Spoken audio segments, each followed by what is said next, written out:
there's health. Calculated. Is that it? Oh. Yeah. Okay. So I guess when All right, welcome back to Mega May, everyone. My name is Hutch. I am running the board, the stream, and we have another good one for you for our X block. We have Mega Man X7, the United Kingdom low percent version, with Gamester522. It's going to be a great run. I'm going to throw it to Gamester to give you an intro and take us from there. All right, Gamester. Hello everybody, I'm Gamester522 and welcome back to more Mega May. Here I am again with Mega Man X7, a game that I don't personally hate. I enjoy playing this game, and also commentating with me is my pal Mush. Yeah, hello.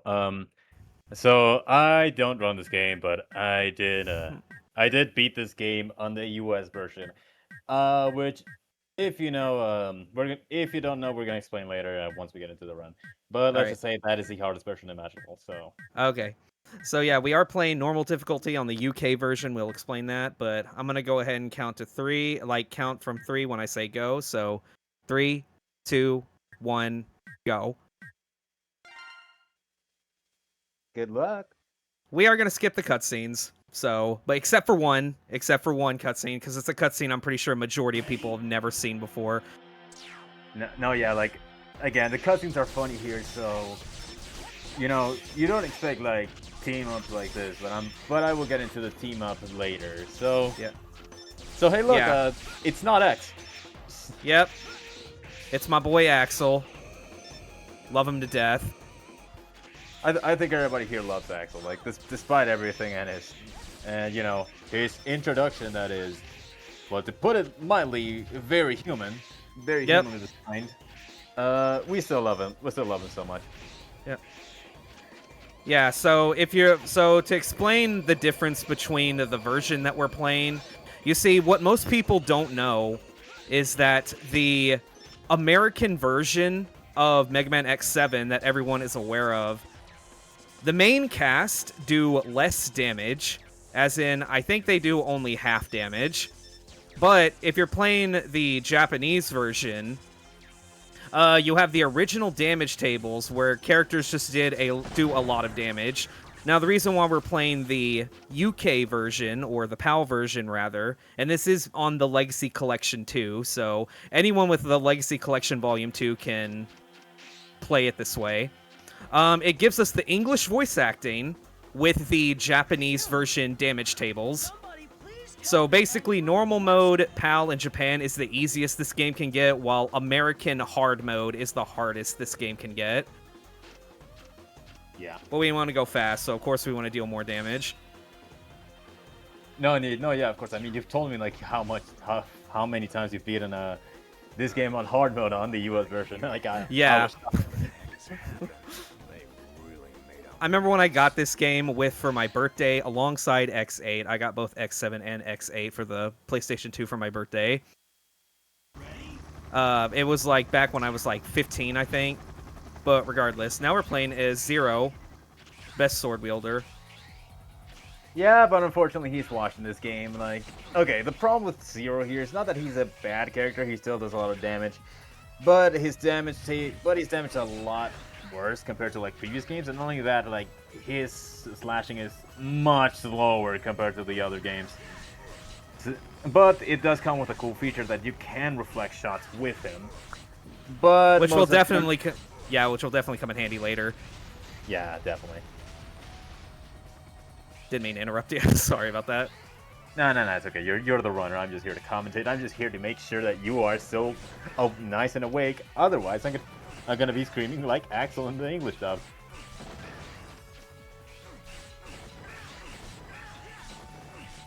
But yeah, I mean, as you can tell, this is an X game. I mean, there's DR balls, there's the B blasters that I don't exactly know the name of, but again, cool X1 enemies. You like those, right? Yeah, good old deer balls. Can't have an X game without them, or B bladers for that matter. Now, I always just stand under them, because the last two hits of your Saber combo can just hit him, and you also can't get hit by any of his attacks. So that's real handy. And also another feature of Mega Man X7 is the introduction of switching between 2D and 3D modes. You're going to see me dash jump a lot, mainly because I still have full mobility in the air while having dash speed when jumping. Now for this Speed Blader, we can literally stand in his face and just slash at him, and he can't do anything about it. Yeah, here's a fun fact. Mega Man X7 has a game design. Yeah. Now, is it good? I mean, that's debatable, but it has a game design. It's subjective, yes. To be honest, my first exposure to this game ever was when I saw the X-Play review of it, back when it had first come out. But truthfully, I did not take any credence with their word at all, because this game, I was thinking to myself, this game looks awesome. Why did they give it a 2 out of 5? And then later, they talk about how they can't change the camera on a section where you can clearly turn the camera, and I'm like, did these guys not read the instruction manual? But that's besides the point. Anyway, we have a bit of an auto-scroller here. No, yeah, but and yeah. also there's Michael. Oh, don't worry about him. He'll come back soon.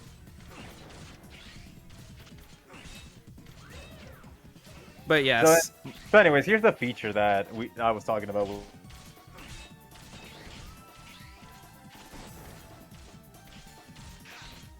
I'm not gonna lie, that's the most I've ever gotten hit at that section.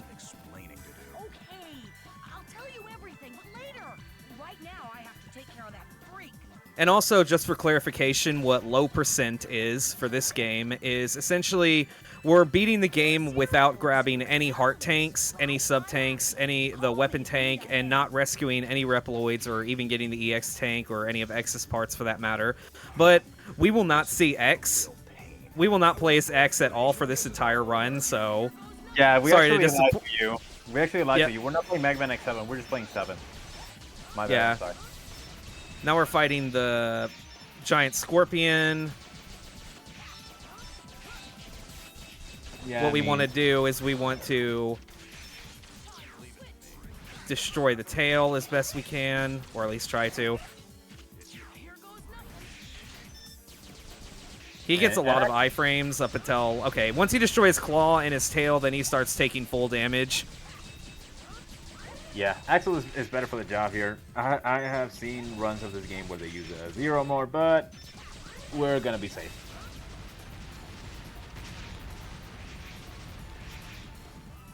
And that's it for the intro stage.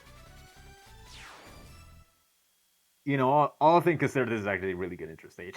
All things considered, it's actually a very good intro stage. But we're not gonna see the Scorpion again. Don't worry about the next game. Alright, anyways, I guess we have to talk about the plot of this game, right? So, I guess I have to summarize it. Don't worry about it.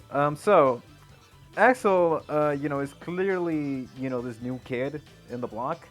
So he was originally a part of a group known as Red Alert, which are a group of bounty hunters that also do maverick hunting as well.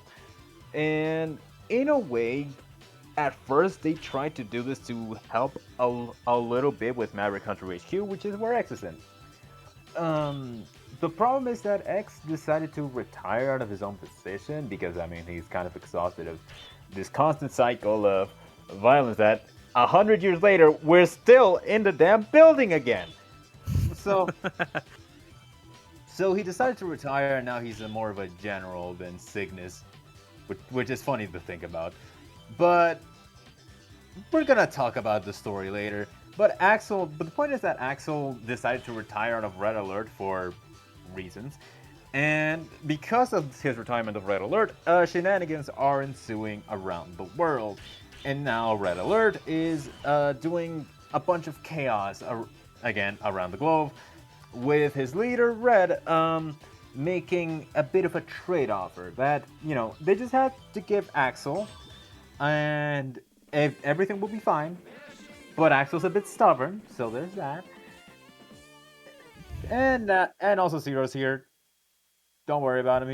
He's not relevant at all in the story of this game, except for the time that he actually defended Axel volition to be a Maverick Hunter, because X is very contrarian in this game. Anyways, let's go to Banishing Gungaroo. Yep. the low percent officially starts here. There is like a Reploid here I need to try to avoid going left.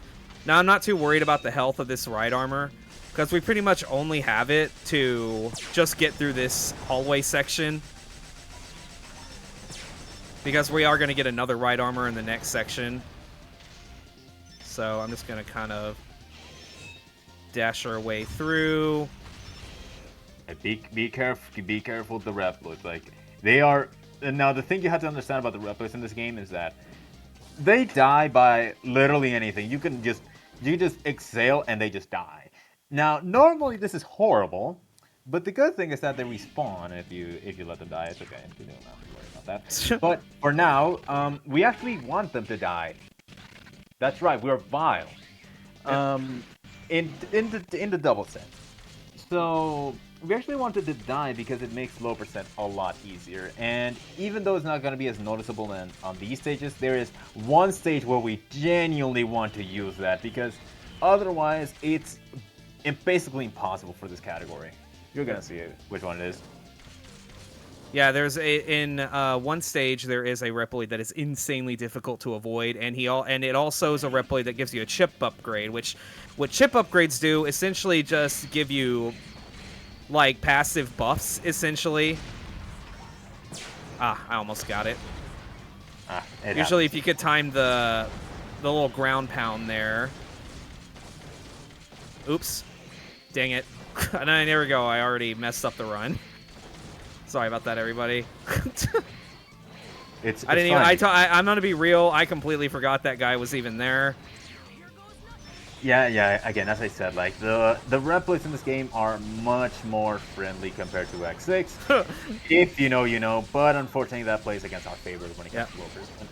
Yeah, it's just I want to make sure I don't lose this ride armor, because a bit of a quirk that I found out when practicing this is that in this final room, there is a ride armor you can jump in, but the ride armor that's there depends on what ride armor you are in when you get to this room. Like, since we're in the red ride armor, if we come over here, it's a blue one, but if you're in the blue ride armor or don't have a ride armor, it's a red one that's right there.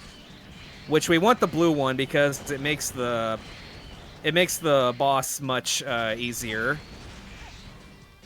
Oh yeah, and well, I think you're also gonna notice that for a platformer game, there's barely any platforming. We'll get into that later, but this stage is basically a glorified beat 'em up stage. So we're just gonna kill a bunch of these mechanoids or Reploids. I don't know what the right term is. They're basically like ride armors. They're basically like Reploids and ride armors, essentially. Yes. So we want to get a specific amount of Reploids before getting into the boss, because, fun fact, we're actually already at the boss. But we need to clear every single one of these Reploids, Mechanoids, and ride armors to get into the boss chamber. So, and as you can see, there's a number in there. Yeah. Just as long as this ride armor is in the center of this arena and is still alive, I'm not too worried about its health, because I believe he gets a full health. Where is he? Okay, there he is. He just did not want to show up. Okay. All right, awesome. Now we get a bit of awesome voice acting. Yeah.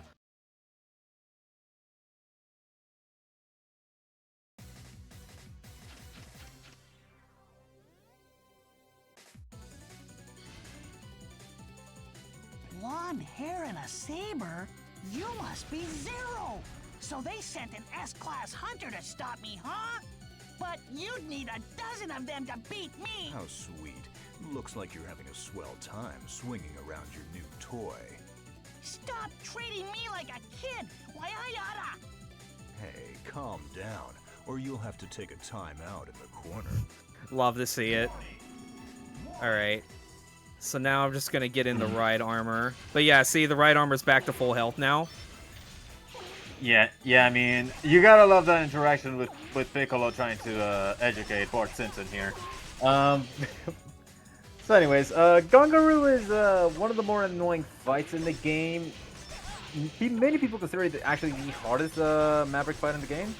Well, to be honest, we always, it's preferred to fight him first because the weapon and ability he gives is insanely powerful, and not to mention he's not that bad of a fight, especially when you bring the blue ride armor in. Like, you actually drop his health down quite a bit before you actually are forced to get out of the ride armor. Yeah. Now, one thing about this fight is that obviously you have to keep him on the camera, like in field of view at all times. Otherwise, he's gonna do the triangle, and then he'll just completely delete the health in your ride armor, and we just essentially just need to try and carry it as far as we can into this fight. So yeah, again, the reason why this fight is considered one of the hardest fights in the game is because this fight is reaction-based. Once you get to the second fight, you're gonna hear a lot of triangle, and when you're doing the triangle, like you want to dash to your side, well, it's not the right, it's completely up to you. But alternatively, there's an option to dodge with Axel that you can roll, which is a new mechanic for this game, and honestly, it's a really cool one. You just press dash twice, you'll do a roll, and you're invulnerable to basically anything, if you know how to time it. Yeah, yeah. But yeah, and on top of the fact, there's also another quirk with Axel's roll, is that while he's rolling, he has his normal base weapon, his Axel bullets, have 360-degree targeting while he's rolling. So you can basically shoot shots behind you, essentially. Though I know my health doesn't look too good here. Nah, it's okay. You got it. There's the dodge roll in action.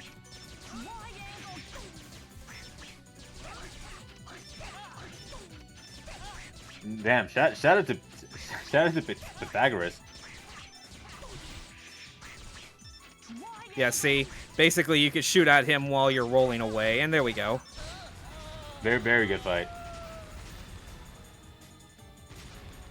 Well, looks like we did educate the kangaroo here. Sick flip, Axel. Yeah. And here, basically what we get the technique explosion, but the biggest get here is not only that weapon, but also the fact that Axel can use his grenade launcher now, which fires concussive blasts that do a lot of damage. And those don't require energy to fire. But also, explosion is really good for a few boss encounters. But the only downside to explosion is how much weapon energy it uses. Because right now, we have only like enough weapon energy to fire at once. Yep. And also, the only time we're getting a heart tank or a heart tank or an energy up. Okay, it's just a 1-up. That's good. But whenever you defeat a boss, whoever deals the final blow gets a life up and an energy up. So you kind of have to figure out who you want to balance to get what. Also, yeah. I also did forget to say earlier, but Ryukin, thank you for the raid with with a party of 7, the perfect number. I wonder why it was specifically 7. Yeah. Yeah. So anyways, my friend Rocker. Why was the kid holding a rocket launcher? Why was the kid holding a rocket launcher? Because why don't you give kids a rocket launcher? Honestly, fair point. Anyways. All right. There's also a free 1-up right there on the left. I'm going to grab that for safety. So yeah, we're talking about Rocker, right? Yes, yeah. He literally said something to me that I can never unhear for the rest of my life. Also, rip Alex. He said that, like, isn't it funny that he said that objectively the worst Mega Man X games are X6 and X7? Yeah, I was joking about that in the chat. When talking about the weapon sets, talking about actually weapon set being bad, and then I said, and then there's XX and X7, and then I realized, oh wait. Yep. Also, in case you're wondering what happened in terms of story, after defeating the first Maverick, Axel reveals to Zero that the main reason he left Red Alert is because Axel is a very unique Reploid who has the ability to transform into other Reploids, but only once of his own size. And the interesting thing to to add to debate of the lore is the fact that Axel does not even know where he got this ability from. You know, cliffhangers, you know. Considering this is like clearly an attempt to reboot the X series after the events of X6, and considering the existence of X through the Mega Man Zero series, I think it was a good attempt to keep it that cliffhanger, but at the same time, it's this game. Yeah, unfortunately, this game suffered a really, really rough development. Yeah, And for one thing, you know, to explain the story, so normally the X games were developed by Capcom Team 1 for development, except for X3, which was developed by Minakuchi Engineering, which, if you don't know who they are, if you played the classic games on the Game Boy, Mega Man World 1, 3, 4, and 5, they, you know, you probably know them a bit more, and if you know the difficulty of that game, you can very much tell. But this game had a different development cycle. So not only was the idea to like make a, you know, X to jump to 3D like very exciting or whatnot, they also did it in the worst way possible. They did it with a completely different studio, which is Capcom Studio 3, which is infamous for the titles they work with, which include a canceled release of Dino Crisis on the I believe they were in development of the canceled PS2 version of Dino Crisis 3, and I believe they also made Final Fight Streetwise, so they didn't have the best repertoire, but I don't know, it's just one of those things where it's just like typical Capcom, but I don't know, despite its flaws, I mean, like, you could say that X6 is the worst game, but people still love it. People still love it. People still play it. It's the same thing with X7. People, you either love it or hate it. There's still people that love it. Like me, for example. No, yeah. And also, especially with a recent discovery that there's wrong warp in this game. A bit of speedrunning has been surging recently. Okay, now we're literally in the boss arena, and we just have to shoot our bullets to gray out all these heads. Oh my god, I just looked at the stream. There's a Dino Crisis mention feature in the in the Omnibar.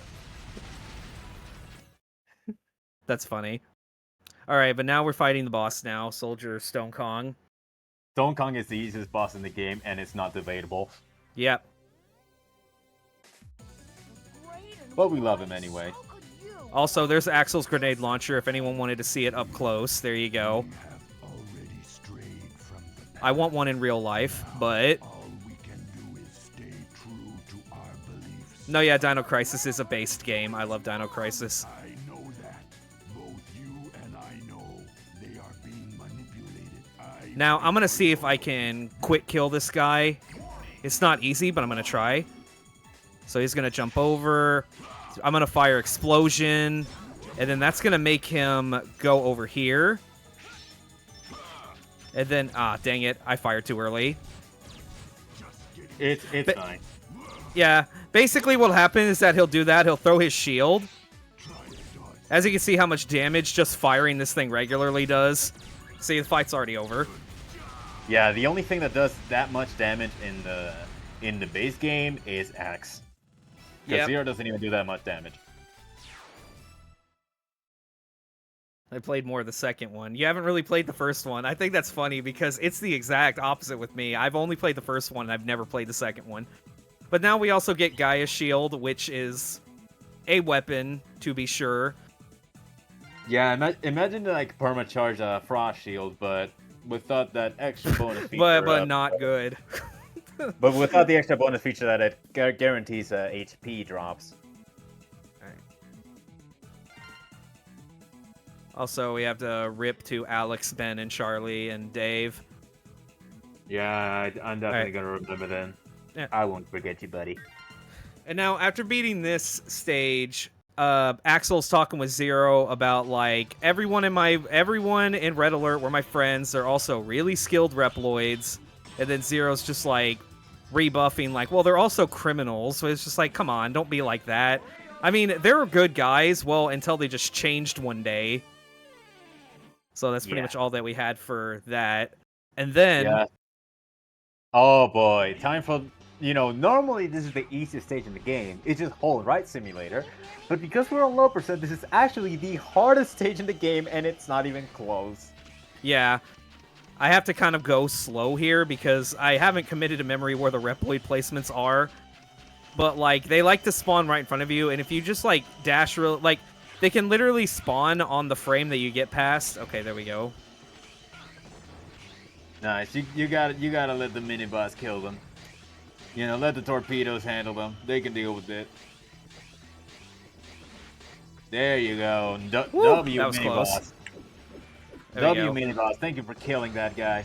Oh. Thank you for killing Kate. And we're basically playing as Zero right now because we're having Zero just kind of like tank hits because there's a lot of damage. There's definitely a lot of damage that we're going to take going up the second part. Yeah. Like, if you think the first part is, like, looking hard enough considering how slow we're moving, get ready for the second part of the stage. Okay. Because we're not only having to dodge replicas, we also have to dodge, like, every single threat that's gonna appear on the next, Okay. on the next phase. So anyways, mini-boss, this crab thing. Not sure what the name of it. Now, the problem with this boss is that he does have, like, a bit of a thing. He has a thing coded into his AI to where he does this thing where he hides and he makes blades go around the arena. I think it's, like, weird. He has to do that a certain number of times before he's actually considered dead. Oops. I tried to dash roll into that. Oh yeah, gotta love being greedy in this game. Yep. See, this is the move I'm talking about. Yep, and as I explained, like, it basically makes you invincible to literally anything. Very useful. But yeah, I mean, one of the main reasons why people don't like this game is that compared to the other games, X7 is very slow, or at least feels very slow to move around. And it's even worse for American players because nobody really knew at the time that the damage that the main characters do was reduced for the American version. So, yeah. Alright, so Kerplop in chat says, I'm still amazed that Capcom made Legends 1 and 2 and they forgot how to make a 3D Mega Man game with X7. I mean, okay, so here's the thing, like, Legends 1 and 2 don't have that much platforming. You can think they're like tank controls and then you move on. This is the first time Capcom really tried to make a 3D platformer game, and it was very late at the time. We had games like 64 and even Sunshine for that matter. So like, you know, there was a clear standard for like what platformers needed to be, and considering the experience like the dev studio for this game was, it was kind of hard to reach. yeah. See, now we're entering probably the most difficult part of this stage. Oh yeah, because not only you have to let the Reploids die, or at least dodge them, you also have to avoid getting that. And this level does a really good job of making you hate Bat Bones, let me tell you. Oh yeah, if you thought Bat Bones were bad in like X5 or X6, get ready. To hover over those three. And here are the hard jumps. Yeah, we're not there yet. Yeah, it's this one right here, Kiku.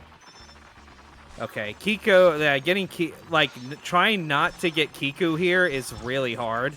Oh, dang it.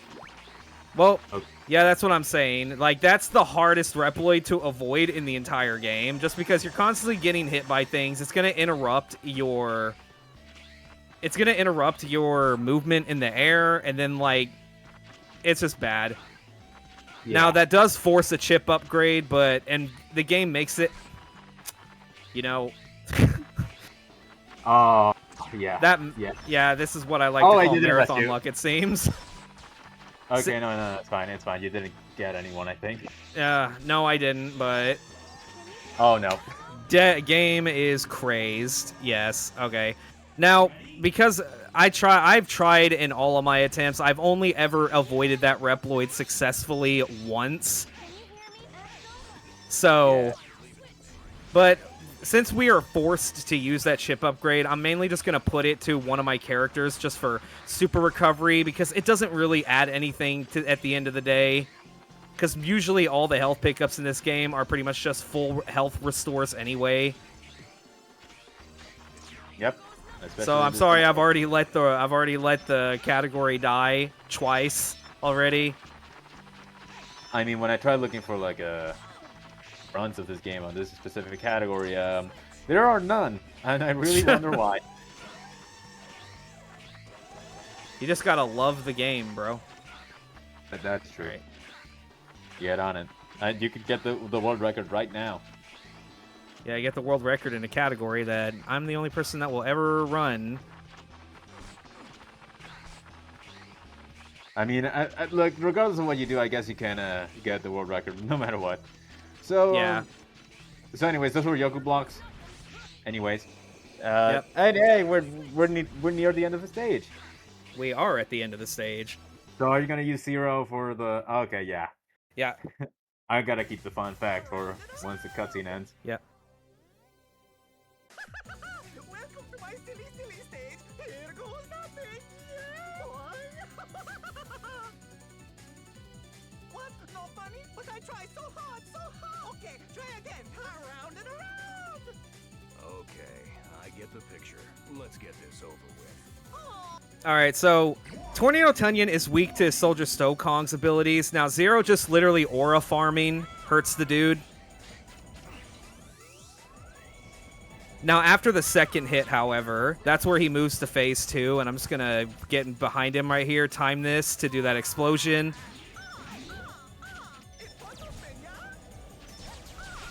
So yeah, I mean, Tunyon was already like a pretty fun boss. Yeah. But that was an example of explosion. It's mainly because, like, he's one of the bosses that has a low iframe count after getting hit. Because bosses in this game have very wildly different iframe values for some reason. Yeah. But with well, that's explosion, kinda- not only does it do a lot of damage, it also hits him at least 3 times. He tries so hard, so hard. So yeah, fun fact. So the voice actor for Tunyon is the same one as Zero. You're gonna see a lot of shared VAs, and the range of these voice actors is genuinely insane when you read the casting. Now, in terms of utility and boss shredding, Volt Tornado / Ryu Engine for Zero are the most powerful boss killing attacks in this game. Yeah. Again, since I wasn't able to avoid Kiko, we're forced to use that chip upgrade. Also, Rip, June, Tracy, Betty, and Julia. Again, I'm forced to use this, so I have to put it in, I'll put it in a stat that doesn't matter. That doesn't really change anything at the end of the day. I'm basically gonna go special and just, like, give super recover. All right then. Yeah, Skyvane. Yes, it is true. If you look the casting for this game, you're gonna see a lot of shared VAs. Yeah. Hold on, let me pull up the page real quick for X7's voice acting, so that way I can like give you an idea of how wild stuff is. All right, now we're moving on to the battleship, which is Splash Warfly stage. Yep. Now, from beating that Maverick, Zero starts questioning Axel as to, so you're saying that your friends just changed. And then he talks about how Axel would collect DNA data from Reploids, and then Red asked him to hand it over to him, which is something that Red has never done before. And then Axel noticed after they did that, after that, he noticed that, like, all his friends in Red Alert just started getting more and more powerful. And then they started to commit more acts that were not of their nature, so to speak, but Axel didn't really, and Axel just felt like he was used at Red Alert. Yeah. Anyways, welcome to one of the mini bosses of all time. Yeah, This- the ray gun first- is a powerful weapon. It absolutely shreds this fellow, like so. That was truly one of the mini bosses of all time. Anyways, I love Warfly stage. It's generally just everything everywhere all at once. You just don't understand it. You just go forward. It's hilarious. Yeah. And also with Volt Tornado, it helps make this wall go by really fast. You stand right here and then pop. Yeah. All right. But yeah, speaking of the story, I mean, you gotta hate when hardworking people just start using steroids. Hate to see it. All right, these enemies from X1, right? Yep. You remember those things from launch octopus, right? Yeah, the ones sea that- snakes. Sea snakes, I believe. Yeah, sea snakes.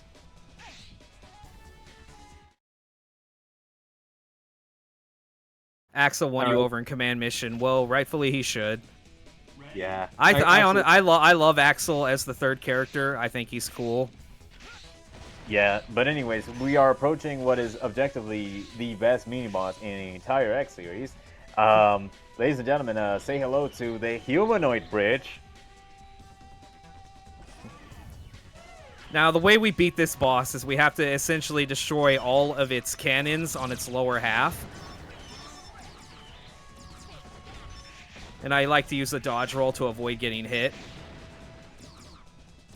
Yeah, this is what I also did. Very consistent strat and also very cool to pull off.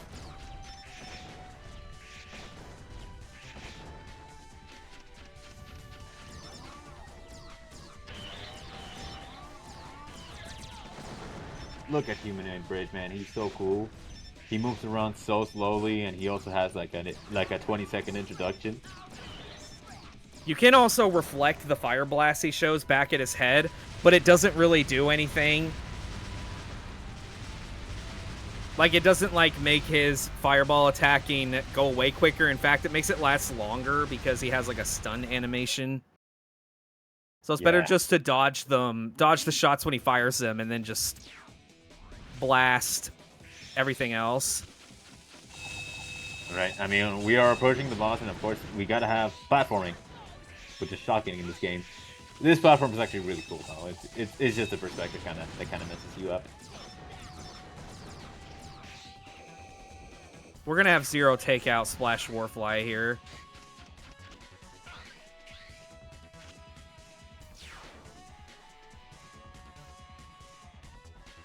For those of you who probably are not aware of the damage reduction differences between the PAL and your American versions, you're definitely gonna see it here.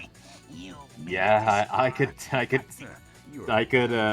testify firsthand, because this was, I believe, the second boss I went for during my playthrough. You could genuinely hear the light fading in my eyes on the bullet channel. All right. Anyway, So he's weak to. So Splash Warfly is weak to Volt Tornado / Ryu Engine, but Ryu Engine just does goofy amounts of damage. And you can manipulate where you want Splash Warfly to come out by having your back turned to where he wants to go, because he always appears behind you. So you're saying he wants to blow your back up?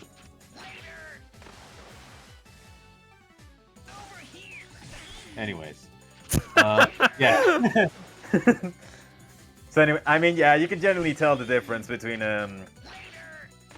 Americans versus the Europeans and the Japanese here. This fight is genuinely, yeah, it's over. Yeah. Later. Over here. Yeah. You're gonna hear Warfly again. This Yeah. time in much funnier voice acting.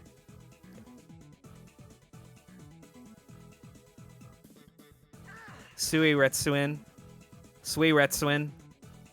Basically, Zero now gets a new weapon, the D-Glaive. Yeah. Now, that's the Axel also gets Splash Laser, but we're never going to use that. Yeah, it's pretty pointless. Okay, so I believe that attack is pronounced Suiretsusen. Suiretsu, yeah. Yeah. I'm bad at pronouncing things, so y'all can reprimand me if you want.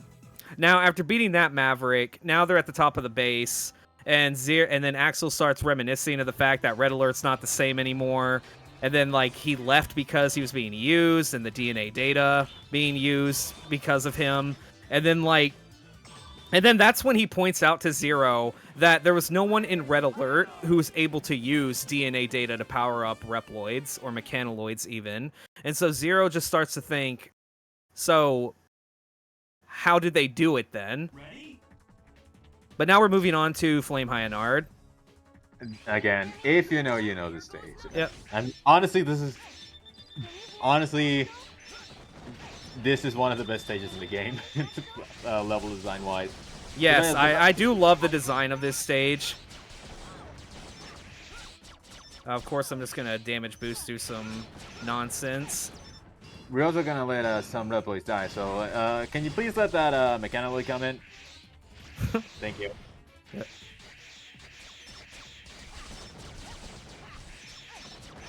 I'm mainly only just trying to destroy enemies that are directly in front of me, because I do gotta be a little bit health conservative as best I can.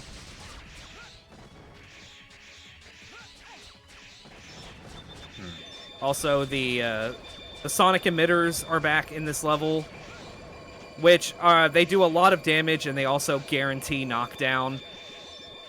The whole point of them is to literally waste your time. Okay, now the sea snakes are back, but I guess they're called lava snakes in this instance.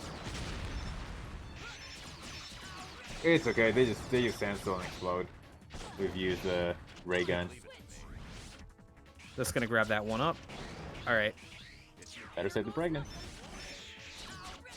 There we go. All right. So Kerplops says that their theory is that Sigma somehow absorbed Gates' brain after accesses, which is why he knows how to use DNA data. Hey, spoilers! Come on. That's definitely some spoiler territory, but it's okay. We're not gonna worry about that. Anyways, 3D. All right. Now this section is a bit precarious. We're just gonna kind of like blitz our way through it. It's mainly Zero's health that we want to make sure we keep topped up. But thankfully there is a point to where we can heal Axel. Oh, darn it. Normally I can get that angle, but I can't believe I messed that up. Oh well, it's fine. Full health anyway. Hey, at least you have full health on both now. Yeah. But yeah, normally what you would like to do is that, if you know your mechanics with Axel, which I somehow learned very early on in my playthrough, is that you can hover just a bit more if you start mashing your bullets, which can allow you to skip a lot of the segments in this level and get you a hard tank. But because low percent, we're not gonna do that. And if you need health for Axel, you can dodge roll into that large health pickup and then just to get yourself topped off. Yeah. Anyways, there's a full health refill. Yep. Now, I don't want to wait until these sea snakes pop up before I go across. Otherwise, the lava coming out will just completely decimate me. Oh, right, the green stuff. Right.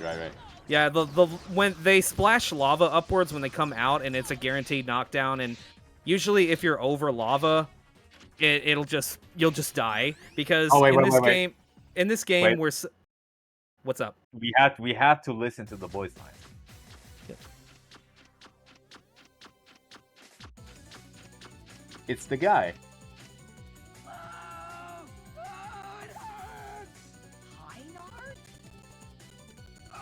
It's you that's causing my suffering. Then if I tear you to pieces, the pain will stop. Don't worry, I have just... Also, this shares the same voice actor as X in this game. Yep. All right. Now, anyway, going into this fight, what we want to do is we just need to get up top. So it's going to shoot the leg so we can get up here. And Zero's going to be the one to handle this fight. So, by the way, if you want to ask, there's no way this is the exact same in Japanese. I have some news for you. See, the problem with the voice acting in this game is not necessarily that the voice acting is necessarily bad. It's that the programming of the voices is horrendous. So, you're gonna listen to a lot of those things. So the way this fight works is that we use the D-Glaive to do its signature attack in order to just basically kind of stun loop him.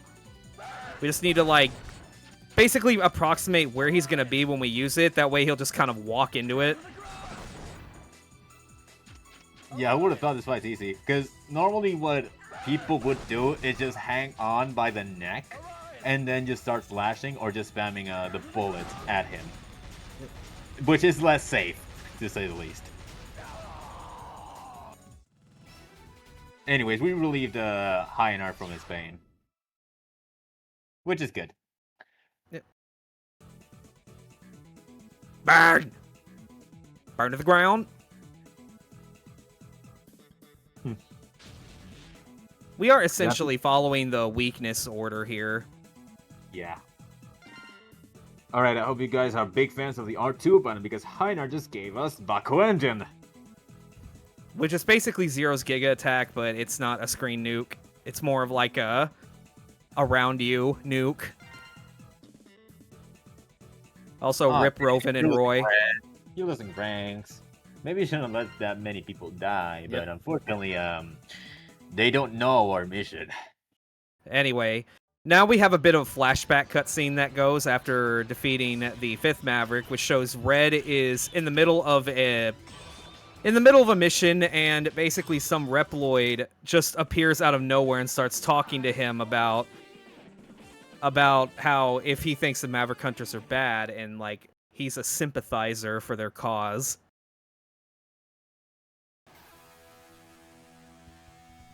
All right, now it's time for Rydborski's stage. So, you guys like Riot Chaser sequences, right? Oh boy, this one. Yep. We're just gonna grab all the bombs and then be on our way. In fact, this stage and the next stage we're doing are probably the fastest stages to do. Just because, like, they're over so quickly. Now, what I unfortunately do is that there is a bomb coming up here that I always miss every single time, so I'm going to try and not slow up to not do that. Yeah, gotta keep it slow. Catch myself on the left wall, so I get those, and we can slow up a bit. You picked it up, congratulations. Yeah. Well, actually, no, it's not that one. It's this one coming up right here. I always miss this one somehow. Okay, we're good. Yeah, you did that first try. That's good. Never mind. Oh. you spoke way too soon. All right, let's go. Almost that hitbox. Okay. All right. Yeah, this is the entire stage. You pick up bombs. You may be able to pick up the Reploids first try, but it's evil. Yeah, basically, you wouldn't. It is possible to get all the bombs and stuff in one lap, but it's just very hard. And you have to. Well, actually, no, it's not. I don't know what I'm saying. Because some of the Reploids are in angles to where that the bomb, like, you can only get either the bomb or the Reploid, so, okay, let's not screw this up. Okay, we're good. There you go. I was trying to avoid a second lap, but game's just like, nope, you get a second lap. How nice. Anyway, so Borsky has the same voice actor as Warfly. You know, just to give, like, an idea of, like, how good the voice actors were in this game, despite everything. Why, you Red gave you a home in this, you worthless upstart? You punk. You punk, Oh, you punk. You punk, you punk! Yep. Oh, you brat! I ought to take a duel. Alright. Now, what I'm going to do right here at the start of this fight is pop off an explosion in his face, switch to my ray gun, and then he's going to... Oh. And we're just going to throw Volt Tornadoes on top of him, assuming I don't get knocked down by the bombs from those. Oh yeah, this is one of the first fights that actually uses enemy projectiles to feature this mag. You know, I would know. Right. Mega Man Maker creators use that a lot. Yeah, Volt Tornado just does a lot of damage, especially with bosses like Rydborski, which have low iframe counts. Yeah. So, anyways, that was an awesome WWE arena. Yep. Also, Moving Wheel. Very original name. I know. Very original weapon. Very original name. We're not gonna use it ever. It is possibly the worst weapon in the entire series. Not even a holy moly.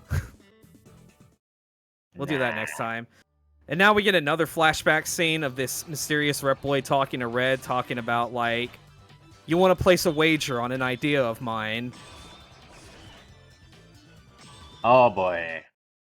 A wheel that moves, yeah, it is insane. Yeah, I know, it's very original. Anyways, get ready for the infamous stage of X7. The worst stage in the game. Welcome to Snipe Anteater. Incredible song, but I wish this stage was half as incredible as this. Yep. So we're on the internet. Well, technically cyberspace, or the electrosphere, whatever you want to call it. All right, so the bad part of the stage is not on the first section. It's actually in the second section. So the first section actually tries to present to you the idea that you can go through walls with Axel's copy shot, which we won't use at all. But here's the gimmick. Hey, can we? We're upside down now. Yeah, we gotta turn that fountain upside down. And the bad part about this gimmick is that your controls are semi-inverted. Which you can still move left and right will still do the trick, but I don't know. It doesn't confuse me. To me, it makes sense. But yeah. No, yeah. You're just good like that with this game. But the controls are semi-inverted. Up and down is inverted, but left and right are not. It's confusing. I don't know why. Anyways, here's Anteater, and yes, that stage is just as short as you saw. Isn't it about time for your retirement? This one is a big talker. Shouldn't you concentrate on being granted hunter status? Aw, man. You always were good at figuring people out. Oh, yes. And of course, I know why you're here too. So why do you think I'm here? Know thine enemy, is it? You're a real pain, geezer. Now, I want you to fight like normal. I need to get good data. Fine with me. I'm no good at he says retirement because he is an old man, or he will be retirement as an old man buried 5 feet 19 inches under. Right. Oh, yeah. So Anteater is honestly the hardest Maverick of the. Yeah, he is he is definitely the most annoying. Literally, the only way I'm really doing damage to him is if he's up here on this side. At least consistent damage, rather. He also has longer iframes than any of the other Mavericks up to this point. See, now he's just being very, very annoying. yeah, gotta stop out your characters before it's too late. Yep. There we go. Very, very good fight, honestly. Yep. If you know anything about this game, you know how incredibly wrong that fight goes, especially with the weakness, which is moving wheel. I'm gonna say big respect to people who no damage this guy. I'm gonna be perfectly honest. Certainly kind of looks like he has a vacuum cleaner attached to his butt. Yeah, I agree. That's what I thought at first. Now here we get what I already forgot what the normal. I know Hyejin. And what is the weapon that X and Axel get? It is sniper missile or something like that. Yeah, it's sniper missile, I believe. Yep. It's homing torpedo, but worse. But anyway, now for this final cutscene going into the last Maverick. This Reploid apparently is been coaxing and using Red this whole time and the DNA data, and then he says that he needs Axel in order to get X and Zero's data, and then we realize that it's Sigma. Right. And basically, Red was blackmailed by using his friends. The Mavericks we've been fighting are infected by the Sigma virus. And then we lead to the events that we saw at the beginning, essentially. Yep. But the fact that Red even says that won't work, he won't come back, we've already set him free, basically implies that Red had no problem that Axel left because it was his choice. But then Sigma's just like, okay, then how about this? You get Axel back, or your friends will never be the same ever again. So Red is someone who actually does care about his bounty hunter brethren. Yeah, you love to see it. Like, even Gate he cared a lot about his creations, and to see Red care about how his people were and how and you know whether they were okay with red alert or not. If they wanted to leave, like it was like, oh, okay, good luck on your future endeavors. Like honestly, that's just really wholesome. Yep.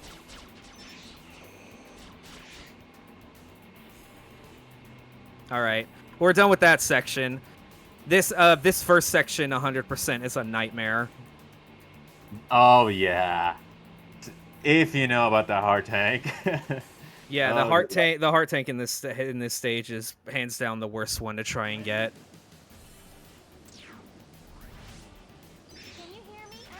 Breaking news! Sigma has lied to someone.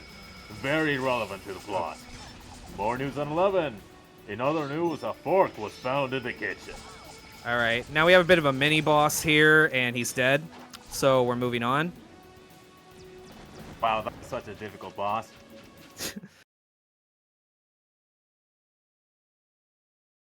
Ready? All right. I love doing these little dash hops. For some reason, they're very satisfying to do. You would love being a PlayStation 1 X speedrunner. Well, I mean, I'm surprised that this is even considered a speed run, but when you're trying to just rush through things by not grabbing anything, then yeah, I guess it is. Yeah. Now, I do want to make sure I kill these guys from here because they're really good at killing you over this pit.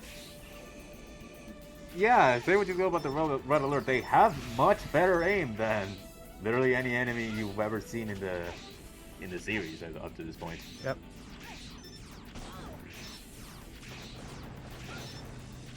Ooh. Alright, careful, very good.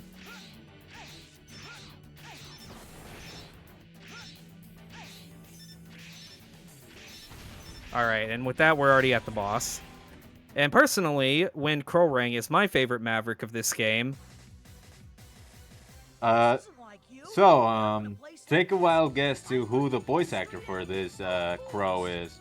Caw-caw! So, you're never coming back. You know my answer to that. You never change. Also, I think crows are cool. They're awesome animals. Yeah, they're pretty smart. They just like to goof around, and they also have some very long. They have much longer memory than you would like to think.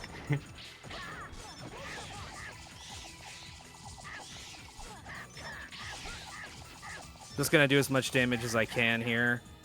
Now we're gonna let Zero do the work with Ryu Engine. I did not mean to do that. You get more cost, because that's all this guy knows how to do. He just call cost. You can tell it's a crow. I think I'm gonna die here. You might be good. Yep. Ah. Yeah. Took too much damage earlier, but it is what it is.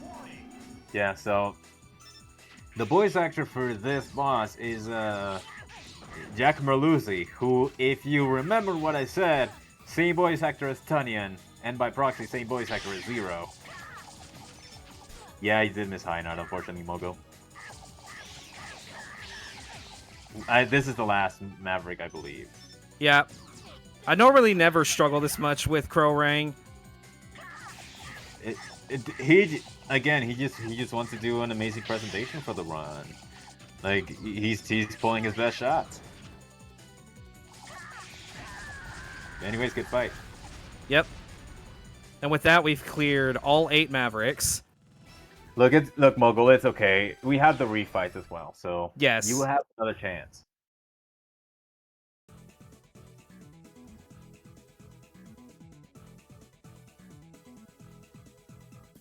We get Wind Cutter, and then Zero also gets his Kunai. Again, we won't be using those. Yeah. And just like that, we're going to be moving on to the final stages. Now, I am going to let this cutscene play out because this is a cutscene that I'm pretty sure like nobody has ever seen. Yeah, I'm actually gonna mute myself because I didn't see this scene at all. Hey everybody, that's point RD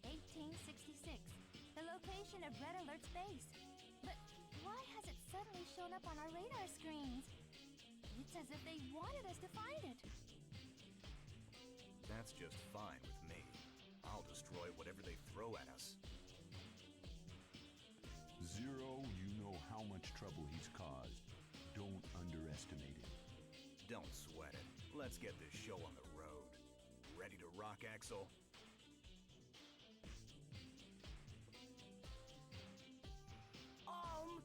Yeah!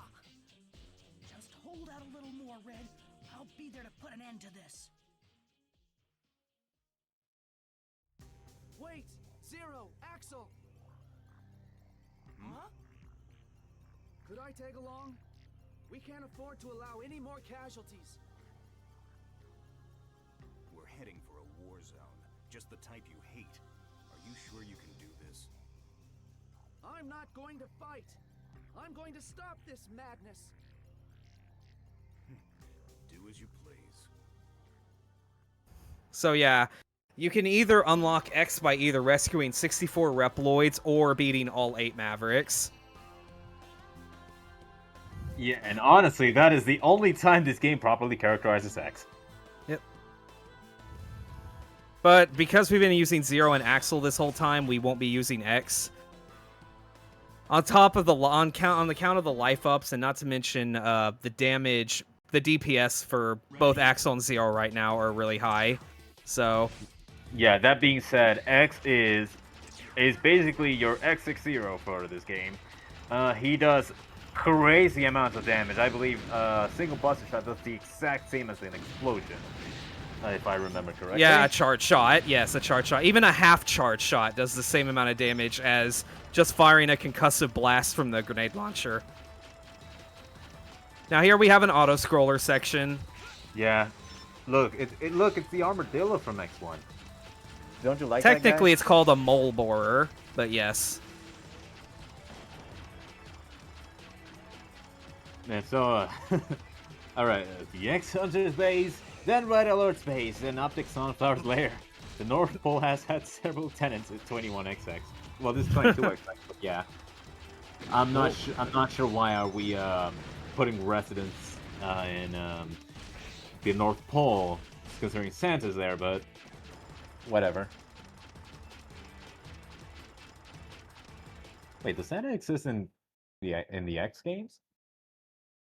I mean, Light is dead.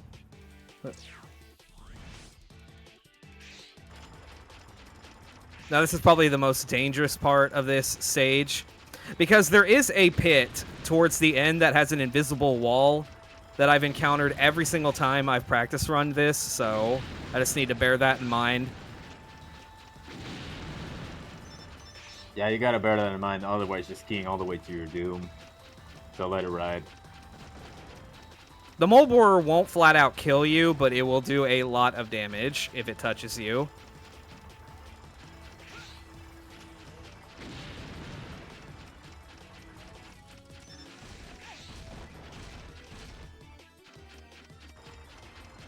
And not to mention when it's swinging its crusher, it is a guaranteed knockdown even if you have super armor. So, and there is one point where he literally does it like right over a pit, and so you just kind of have to kind of stay to the side of the track right here. Yeah, stay on the right side of the track, because that way you get some nice pickups, including a 1-up, I believe. Yeah, that's at the very end, so we're quite a bit of a ways from that, but we should be there soon.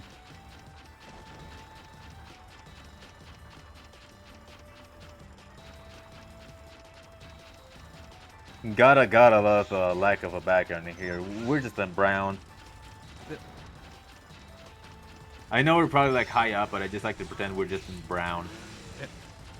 I always thought that this was really cool.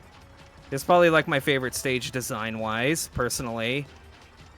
Because I also love the idea of like crossing this giant bridge over the Bering Strait. Yep.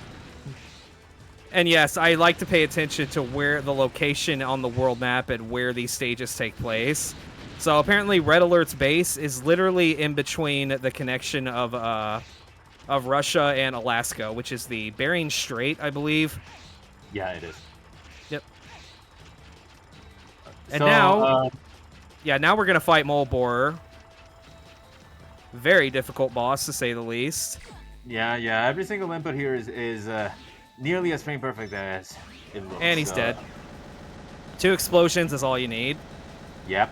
That was a very hard fight. You know, give a round of applause, chat. Come on, that was a very hard fight. Yeah. Didn't think I'd make it. And you do a stick flip. You deserve it. All right, and now we're moving on to the final stage of the game, which is basically a combination of 3 stages in one. Yeah. Now, there is a choice you can do for the red alert phase. Or, well, Sigma's place, because apparently his face is there. Yep. I wonder what that could mean. Yep. Also, this might be one of the shortest, castle-like stages in the game. Yeah. In the entire franchise. It's just 2.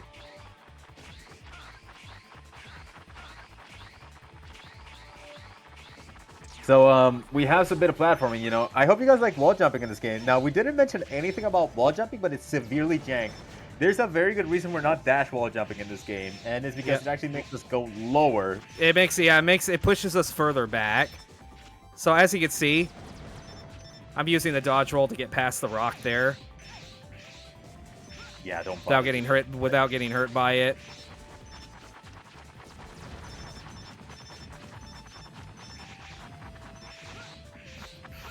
All right. Just gonna damage boost off that one. All right. Yes, that's right. That is the entire stage, or at least that section of the stage.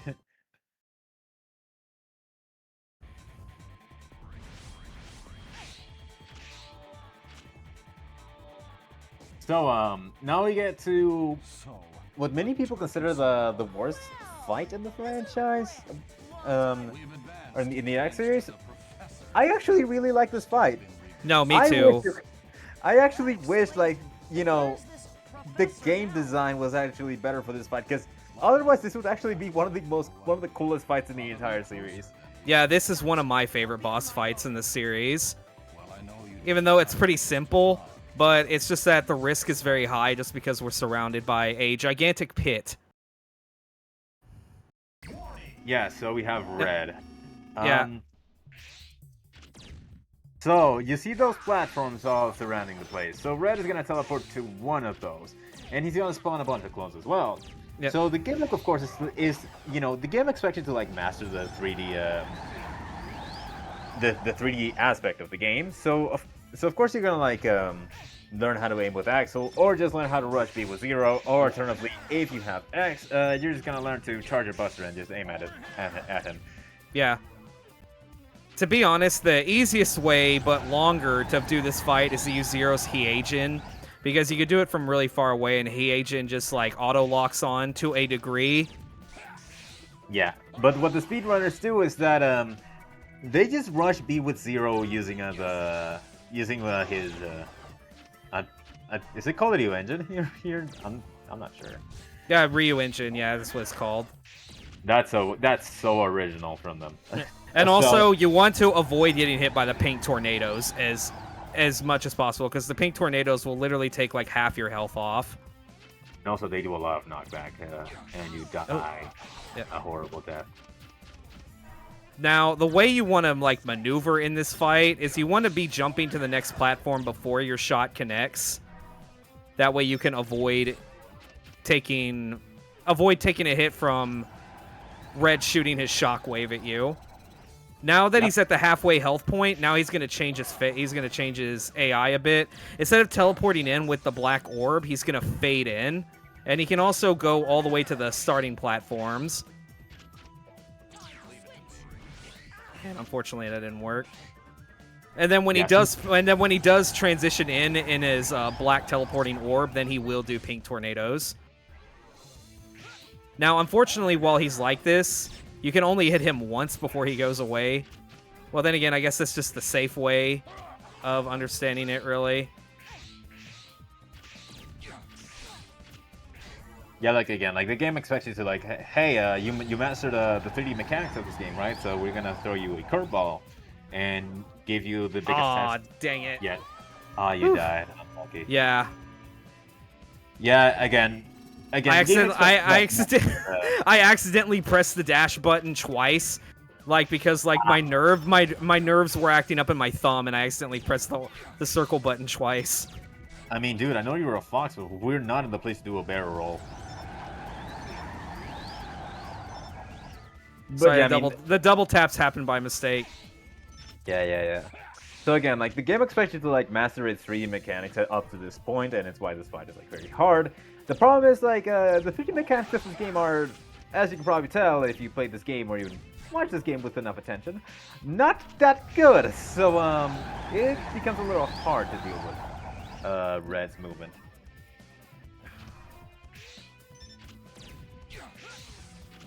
So yeah, again, this is the moment where like we have to focus.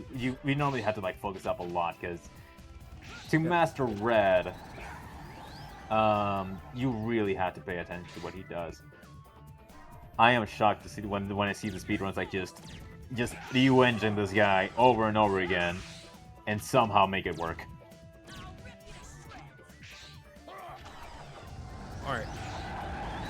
Yes, I love Red's dual scythe. I think it's cool. He's almost like a Reaper, even.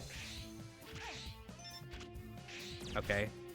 I didn't want to risk hitting that. There he is. Careful. Now, one thing, he may be invincible while he's doing the tornado and while he's doing the black ore, but X's Giga Crash bypasses that. Again, I've said it. X7X is your X60, so make sure to get him. That is if you're not doing a low percent anyway. Yeah. Because who is crazy enough to do a low percent on this game? I mean, chat could tell me, I suppose. Oh, I know me, right? Even though I only played this game like twice. Devil's advocate, I think out my entire lifetime of this game, I think I have beaten this game maybe over 30 times in my life. No, yeah, Black Dragon Queen, I agree. Like, Red is the coolest boss in the game. Like, I know that people don't like this boss fight. I do understand why, but honestly, this fight is really cool. I wish it was developed in a completely different game. All right, we're almost there. I think about 4 more shots will do it, maybe 2. Also, his weakness is explosion, but the reason why I'm not using that is because it honestly doesn't deal as much damage as well as the energy cost. On top of the fact you have to be up in his face even to use it, which is a bit risky. All right. It's not worth it. That's why most people just go to engine with 0 when it comes to speedrunning this game. All right. GG. I'm done. Good job. At least Red is a very good teacher. Yep. Okay. So 0's at full HP, so we're still good there. All right, now we have a branching path here. We're gonna take the right path because it's faster. Yeah, if you take the left path, I respect your balls. Because dear lord, that section is pain. Yeah, it's basically like 2 platforming sections, 1 in 2D and 3D. This one, all we have to do is just literally destroy the right armors. But of course, I'm gonna kill this big dude first. And now we can literally just stand here and look forward, and we'll just let the auto-targeting do its job. Yeah. Like, if you take the left path, I am so sorry, but I also mad respect for your commitment. Because I did see a Jupiter Climb take that route. Dear lord. Yep. Yeah, I agree. Like, the left path should have been part of the third fortress stage that doesn't exist in this game, but we can always pretend it does. All right. I'm very impressed at your prowess in this game. It's really hard to hold the square button. Yeah, holding the square button is a lot harder than most people take for granted. Yeah. All right, we have these Velgarder knockoffs. Though they look like lions, they're wolves. I don't know. I just call them chimeras at this point. I genuinely don't want to know. Yeah, the light path feels like it should be part of a third Fortress stage, yeah. Because we are essentially in Fortress Stage 3. That's what I'm saying. At least that's how I consider it in my head. So anyways, these Velgarder knockoffs, they're now shooting fire. And they're pink as well. And then we also have these. You cannot wall jump off of the safe side of these things.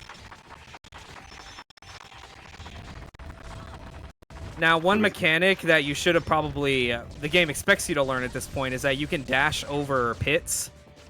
Which, that's how you have to get past here. God dang it. I do that every time. Did you dash? No, I didn't dash. It's just that, like... I often forget where my footing placement is. Yeah.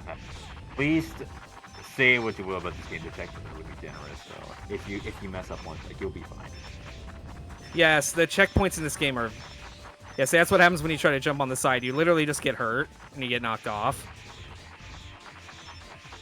Yeah, that's, again, programming. Also, a neat little thing that I do enjoy is that the fact you could stay ducked while dashing, which I do like that. Because if you try dashing in like X5 or X6, okay, let me just try and position myself. There we go. There you go. Yeah, that's how you're supposed to do that part. No damage. Yeah, I would wish to have that feature on X6 for a very specific stage. All right. No names, but it involves a player. Yep. All right, and now we're literally in the penultimate room. It's time for the Soul Asylum. Ready? Honestly, coolest refight room ever in the X series. But they also kind of take some cues from X5, and they do have the bosses have more health than when you fought them the first time. Yeah, but at least it's far more forgiving than X5. I would know. We're starting with the hard one first. And he's already he's already not behaving. Yep. Gotta love this old guy.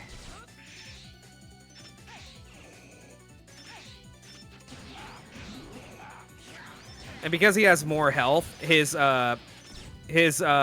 phase thresholds are greater, so we can get a bit more hits off on him before he transitions to something. Okay, he's being nice, I think. He looks like he's being nice. I mean, yeah, he's shooting torpedoes straight at you, which is not great, but you need to use both yeah, you have to use both Axel and Zero together in order to take this guy out, generally. Wait, X, who's that guy? I don't know who X is. We're playing Mega Man Axel, right? Mega Man Axel 7? We're just playing X7. Yeah. Axel 07. Alright. Yeah.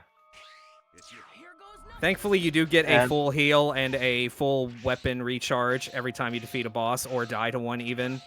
And if you do pick up a full heal, it does also completely fill out your sub-tanks if you have one. Yeah. Alright. Yeah, again.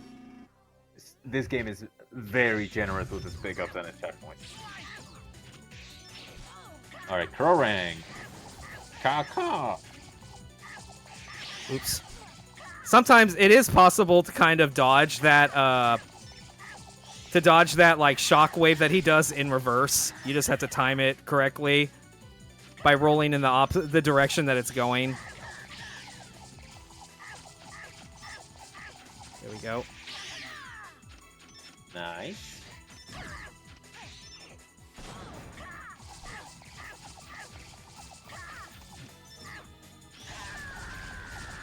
Again, the boss fights are just so much faster on the PAL and Japanese versions. And again, if you have the Legacy Collection Volume 2, you can do this essentially the exact same thing. All right, let's see here. Model A7. I like that one. Yeah, it's actually a really good name. Okay, Flame Hyanard is back. Oh, hey, Mogo, did you miss Heinard? Here you go. Okay, there's something I actually learned from this fight, that you don't need to destroy these legs. You just need to get up those legs. You just have to get up them, yes.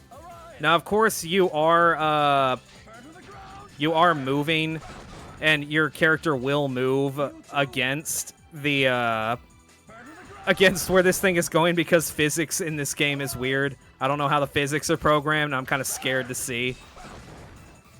Yeah, again, Mega Man X7 has a game engine. Whether it's good or bad, it's completely up to you. But yeah, it has a game engine, which is better than nothing, I guess. Oh, crap. Oh, wait. Uh-oh. Yeah, the missiles are the one thing we don't want to have happen. Yeah, okay. At least you caught a Heinard. Okay. Oh. Just gotta keep the loop going. Keep the loop going.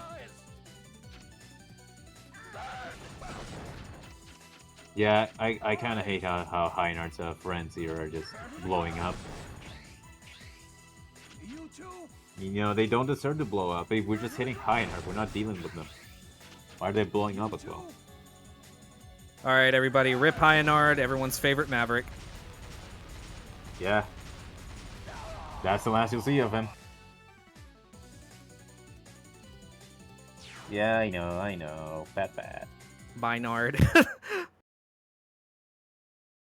Farewell, Bynard. Yep. All right. I will forget you, buddy. Now I'll just go ahead and heal Zero.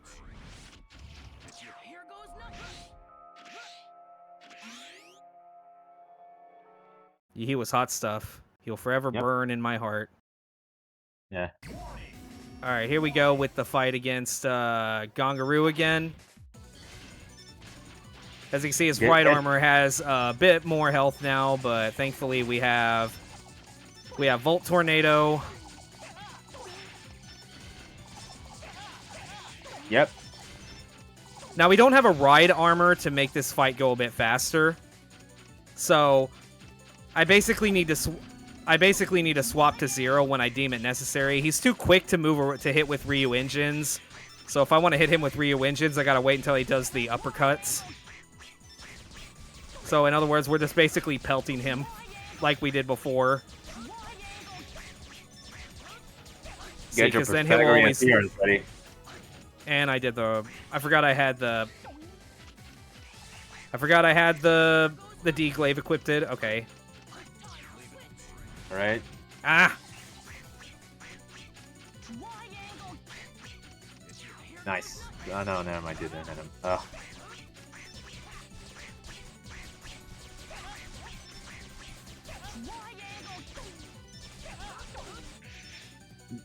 Yeah, I mean, you could probably tell like a lot of voice lines were cut off because, again, programming errors.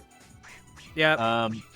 Again, just like in Japanese, he's meant to say triangle kick, but we only get triangle.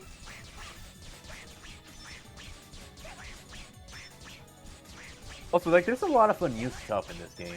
Like, you could probably tell, like, this game has gone through the worst that Capcom has to offer for the franchise. Yeah. Oh, and also, what most people don't know is that this game in development originally was meant to have multiplayer. That would have been so good. But they were not. They were clearly not able to get it to work. Yep. Oh wait, now he's locking in. Now the little kid's locking in. Hold on. I have no idea how I missed that.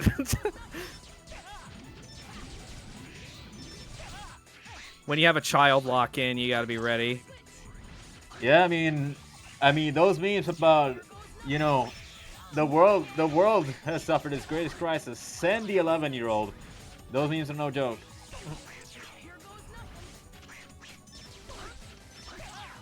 Nice hit.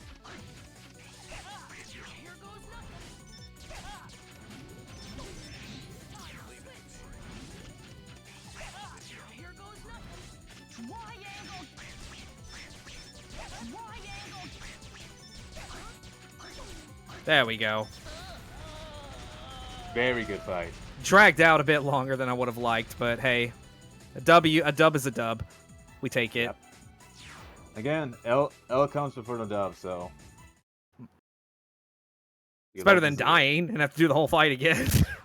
Yeah. All right.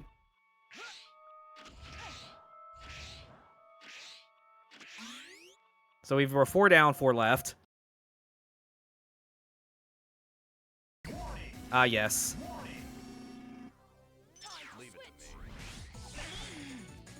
More health, so we just gotta do it for a bit longer. Later. Later. Over here. Over here. Yee. You know, say what you will about this game and whatnot. We're doing a better job of taking it seriously than I think anyone would ever. And shout outs to anyone else who also speedruns X7 and knows a bunch of the nuances way more than I do. Yeah, shout out to Peter Afro. They were originally going to do a run of this game, but this showcasing the wrong warp is the new tech that was found for this game. They were originally going to showcase it for Mega Man, but then they decided to give Gamester a chance to showcase this game on low percent. So yeah, shout out to Peter Afro. Check their stuff out. And I love how this whole time I've never mentioned why low percent. Well, low percent is a category that exists for all of the X games. And the reason why I'm showcasing here for anyone who's ever interested in getting into Mega Man X low percent, X7 has the easiest low percent that you could do. That's not a joke. That's not a joke. Because X5's low percent, you would think it's easy until you get to the last stage. Because like, okay, you think like, oh, okay, I just need to learn like a frame window on the Japanese version or on the American version, and then I can just skip all the stages and just deal with the boss fights, right? And then the last stage comes, and then X6. I mean, honestly, hardest low percent in the entire franchise. It's not even up to date. For me personally, the only 2 low percents I have not completed are X2 and X3. Though my low percent for X6 was technically just all stages low percent, and even then I gave myself the Falcon armor, so I don't even know if I truly did a low percent of X6. Yeah. Like I did low percent for that game. I was in a voice chat. I was in that voice chat streaming X6 for 10 hours straight. Like I started that stream at like 12 p.m. I ended that stream at around 1 a.m. Yeah, I honestly, a low percent for Maverick Hunter X is also one of the easier ones, I feel. Yeah, defo. Ouch. Ouch.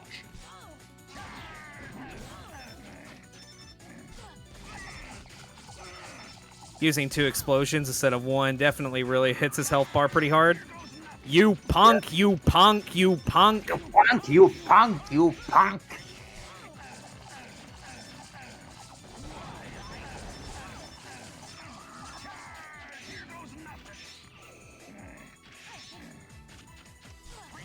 There we go. Very good fight.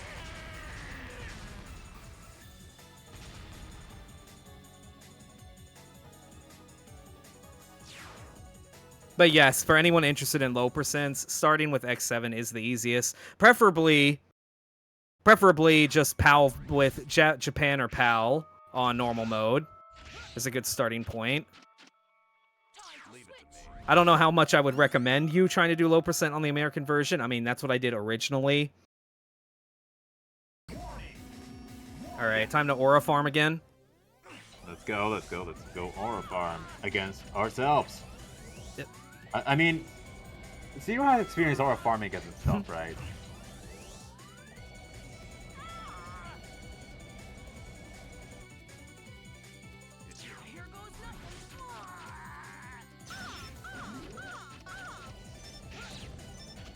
But yeah, I mean, like, you know, X7 like has an incredibly easy low percent despite everything. Like, I feel like, you know, again, X3 and X6 are like brutal compared to any other game. And I think X8 is also like a very big contender for the hardest low percent. And we've killed all of the Mavericks. Oh no, you didn't like it. We did like it, Tunyon. Come on. Don't be harsh.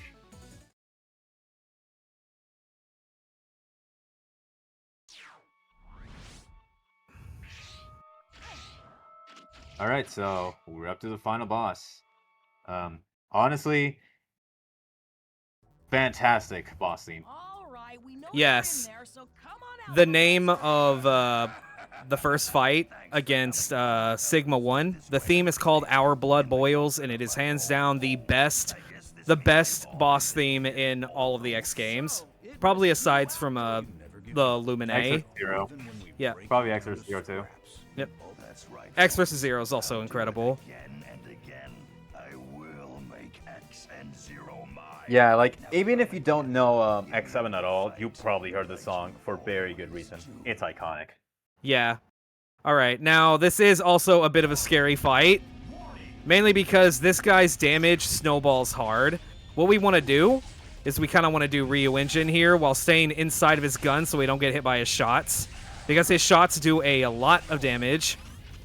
So yeah, if you want to know the gimmick of this fight, this arena is a lot bigger than we're making it look. Yep. You can jump to that block over there, just to like dodge around. But the problem is that Sigma decided to get a rubber ball gun that just bounces around the entire arena. So a lot of your time you're gonna be positioning yourself. There is a cheese you can do, which is if you duck by the block on the right side in the floor, you can kind of cheese it, but it's not guaranteed that it works. Like that. I'm a bit nervous here. Yep. Almost. Of course, when low percents, it's always the Sigma fight that gives you the most trouble. Yeah, X3 with a Captain and Kaiser.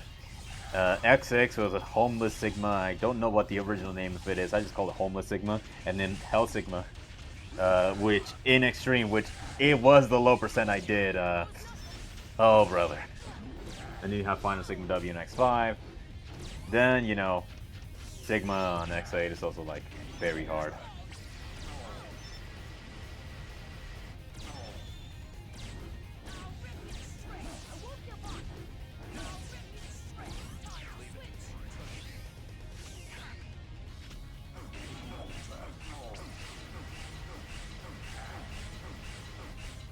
Okay, cool.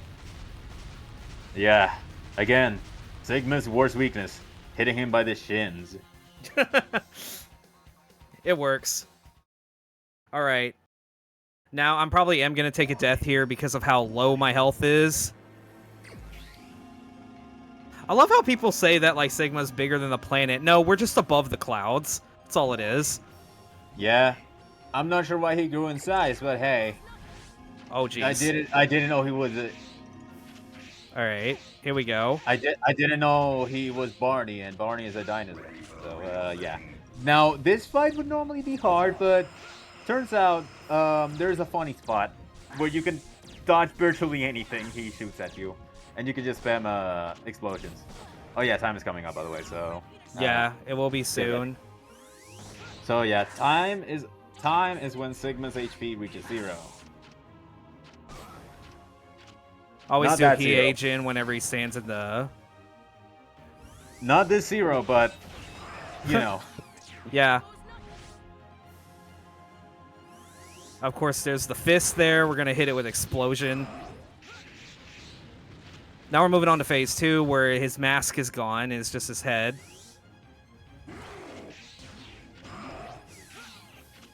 I stay on the edge because I want to be ready for that punch. That punch is pretty much instant death, practically. Yeah, it does a lot. So you do of not want to damage. get hit. And sometimes he'll whiff it, too. I am not moving. All right. Ooh, gotta love the funny hitbox. Okay, we should be good. And time. Congratulations, man. I don't think anyone in this chat would have the guts to do this. And you did finish Underestimate too. Oh, did I? Okay.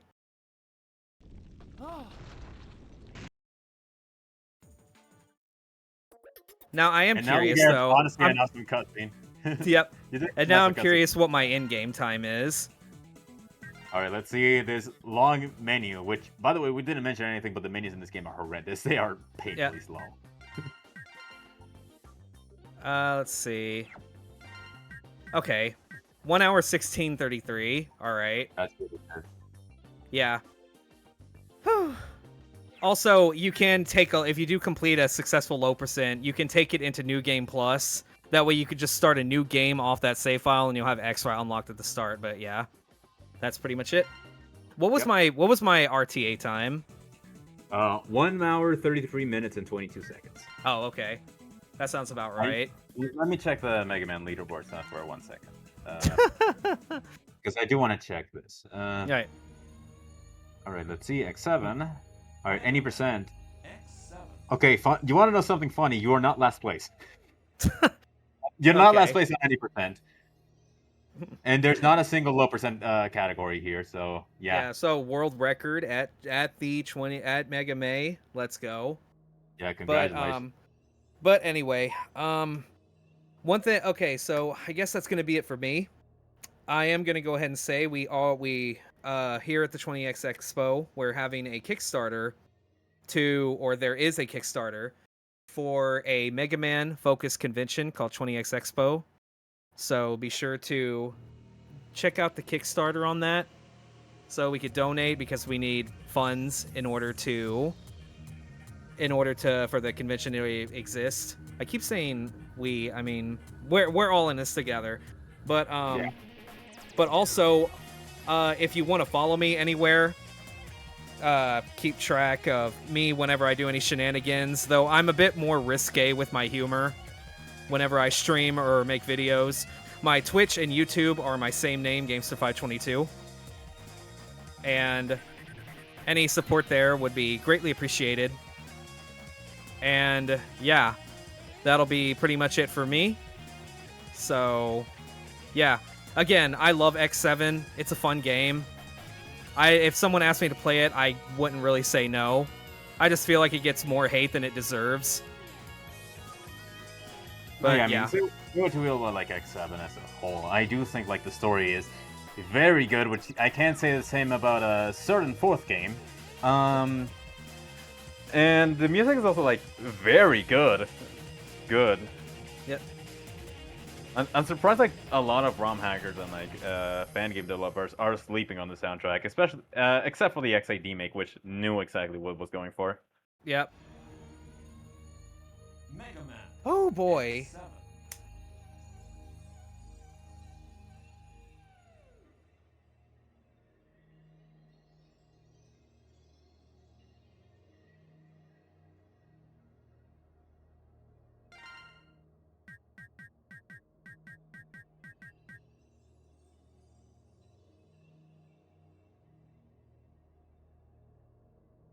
Yeah. Thank you.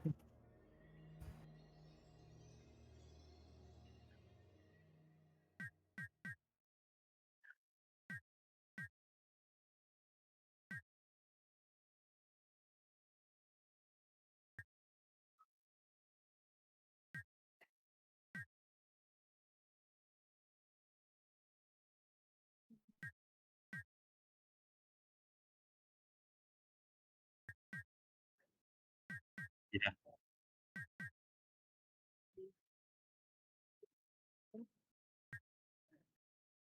Yeah, we're going back to the good X games now. Got a lot of good stuff yet.